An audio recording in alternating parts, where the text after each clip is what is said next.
Iran के जंगी जहाज खाड़ी में लंगर डाले खड़े हैं। अमेरिका के एयरक्राफ्ट कैरियर समंदर की लहरों को चीर रहे हैं और इजराइल की मिसाइलें अपने साइलों से बाहर निकलकर आसमान की ओर मुंह की खड़ी हैं।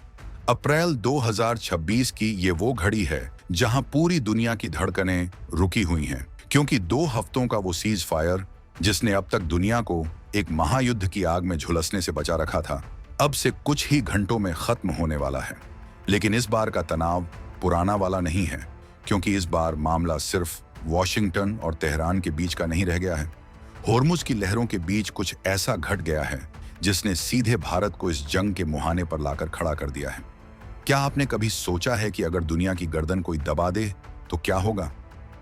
होर्मुज का यह संकरा समुद्री रास्ता पूरी दुनिया के लिए वही गर्दन है और ईरान ने इस बार इसी पर अपना हाथ रख दिया है।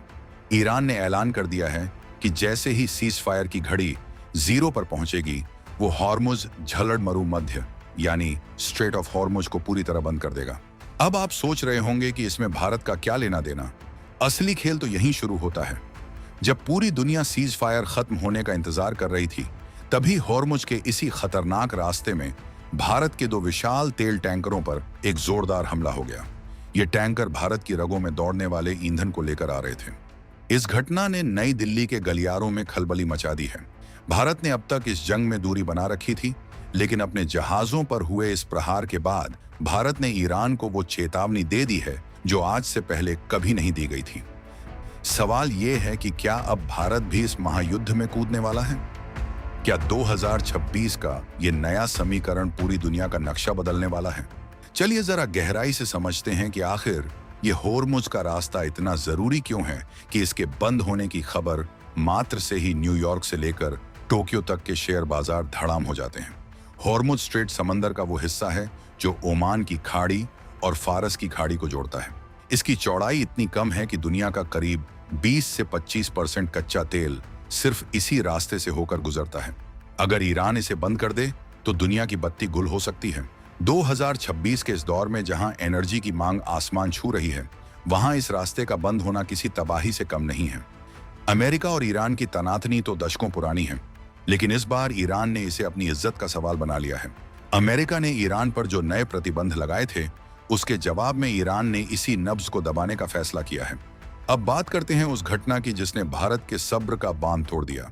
2 दिन पहले जब भारतीय टैंकर MT गोदावरी और MT विक्रम अपनी सामान्य लय में होर्मुज से गुजर रहे थे, तभी उन पर ड्रोन से हमला हुआ। हालांकि किसी की जान नहीं गई, लेकिन जहाजों को काफी नुकसान पहुंचा है। ईरान इस हमले से पल्ला झाड़ रहा है, लेकिन सबूत कुछ और ही इशारा कर रहे हैं। भारत के लिए यह सिर्फ 2 जहाजों का मामला नहीं है, यह भारत की एनर्जी सिक्योरिटी पर सीधा हमला है। भारत अपनी जरूरत का 80% से ज्यादा तेल आयात करता है और उसका एक बड़ा हिस्सा इसी रास्ते से आता है।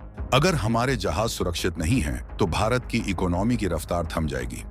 यही वजह है कि भारत के विदेश मंत्रालय ने कड़े शब्दों में कह दिया है कि अगर हमारे हितों को नुकसान पहुंचा तो इसके परिणाम भुगतने के लिए तैयार रहें। इस चेतावनी का मतलब समझिए।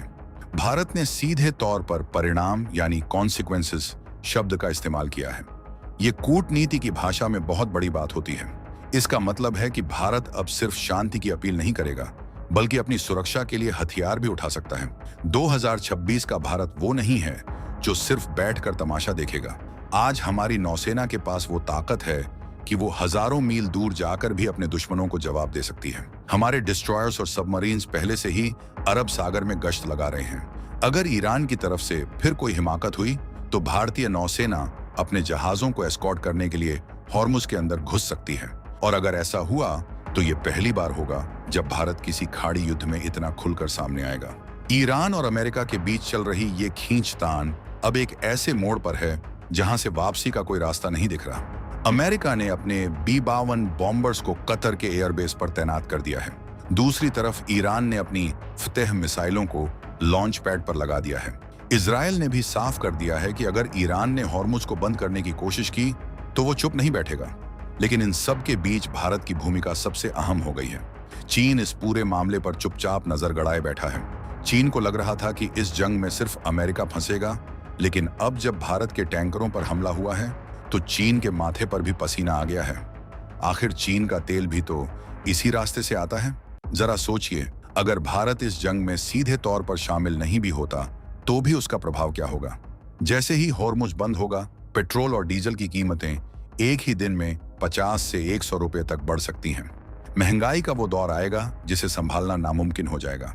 भारत ने इसीलिए ईरान को चेतावनी दी है कि वो अपनी इस जिद को छोड़ दे। ईरान के साथ भारत के रिश्ते हमेशा से अच्छे रहे हैं। हम वहां चाबहार पोर्ट बना रहे हैं, लेकिन जब बात देश की सुरक्षा और स्वाभिमान की आती है तो भारत के लिए कोई भी रिश्ता बड़ा नहीं होता।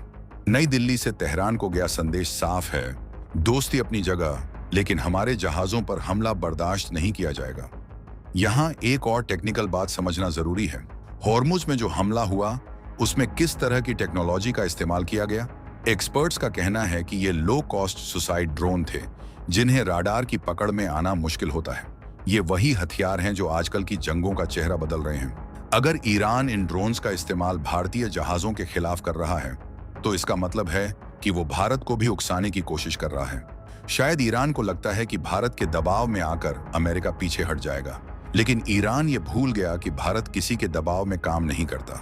2026 में भारत की अपनी एक स्वतंत्र नीति है और अपनी सुरक्षा के लिए हम किसी भी हद तक जा सकते हैं। अब सवाल उठता है कि क्या सीज फायर खत्म होने के बाद क्या होगा? क्या सच में तीसरा विश्व युद्ध शुरू होने वाला है? देखिए, युद्ध कभी भी पहला विकल्प नहीं होता, लेकिन जब बातचीत के सारे रास्ते बंद हो जाएं, तो जंग ही आखिरी रास्ता बचती है। अमेरिका और ईरान के बीच पिछले 2 हफ्तों से जो बातचीत चल रही थी वो पूरी तरह फेल हो चुकी है। ईरान चाहता है कि उस पर से सारे प्रतिबंध हटा लिए जाएं, जबकि अमेरिका चाहता है कि ईरान अपना परमाणु कार्यक्रम हमेशा के लिए बंद कर दे। दोनों अपनी बात पर अड़े हैं और इस अड़ियल रुख का खामियाजा पूरी दुनिया भुगत रही है। होर्मुज का बंद होना सिर्फ तेल की सप्लाई रुकना नहीं है, बल्कि ये ग्लोबल ट्रेड की कमर तोड़ना है। भारत की इस कड़ी चेतावनी के बाद तेहरान में हलचल तेज है। वहां के कुछ नेता जानते हैं कि भारत को नाराज करना उनके लिए भारी पड़ सकता है। भारत ईरान के लिए एक बड़ा मार्केट है और चाबहार के जरिए ईरान को जो कनेक्टिविटी मिल रही है वो भारत की ही देन है। लेकिन ईरान की रिवॉल्यूशनरी गार्ड्स यानी IRGC के तेवर कुछ और ही हैं। वो इसे एक मजहबी और वजूद की लड़ाई मान रहे हैं। ऐसे में ईरान की सरकार और उसकी सेना के बीच का ये विरोधाभास पूरे क्षेत्र को आग में झोंक सकता है। भारत ने अपने नेवल बेस INS कोहसा और INS जटायु को हाई अलर्ट पर रखा है। हमारी नजरें सिर्फ अपने जहाजों पर नहीं, बल्कि उस पूरे इलाके की हर हरकत पर हैं। अगर हम इतिहास पर नजर डालें तो पाएंगे कि जब भी होर्मुज में तनाव बढ़ा है, तेल की कीमतों ने आग पकड़ी है। 1980 के दशक में भी टैंकर वॉर हुआ था, लेकिन तब की दुनिया और आज की दुनिया में जमीन आसमान का अंतर है। आज भारत एक ग्लोबल पावर है। आज हमारी आवाज में वो दम है कि दुनिया उसे अनसुना नहीं कर सकती। जब भारत का प्रधानमंत्री या विदेश मंत्री कोई बयान देता है तो उसका असर पेंटागन से लेकर क्रेमलिन तक होता है। ईरान को दी गई ये चेतावनी इसी पावर का एहसास कराती है। भारत ने साफ कर दिया है कि वो किसी का पिछलग्गू बनकर नहीं रहेगा। अगर हमारे आर्थिक हितों को चोट पहुंची तो भारत अपनी तलवार म्यान से बाहर निकालने में देर नहीं करेगा। इस पूरे घटनाक्रम में एक और खिलाड़ी है जिसकी चर्चा कम हो रही है, और वो है रूस। रूस इस समय ईरान के काफी करीब है। क्या रूस इस मामले में दखल देगा या वो भी भारत की तरह अपने हितों को देखेगा? 2026 में रूस की अपनी मजबूरियां हैं, लेकिन वो भी नहीं चाहेगा कि होर्मुज पूरी तरह बंद हो जाए, क्योंकि इससे होने वाली ग्लोबल तबाही से कोई नहीं बचेगा। अमेरिका के लिए यह साख की लड़ाई है। अगर वो ईरान को होर्मुज बंद करने से नहीं रोक पाया तो मिडिल ईस्ट में उसका प्रभाव हमेशा के लिए खत्म हो जाएगा।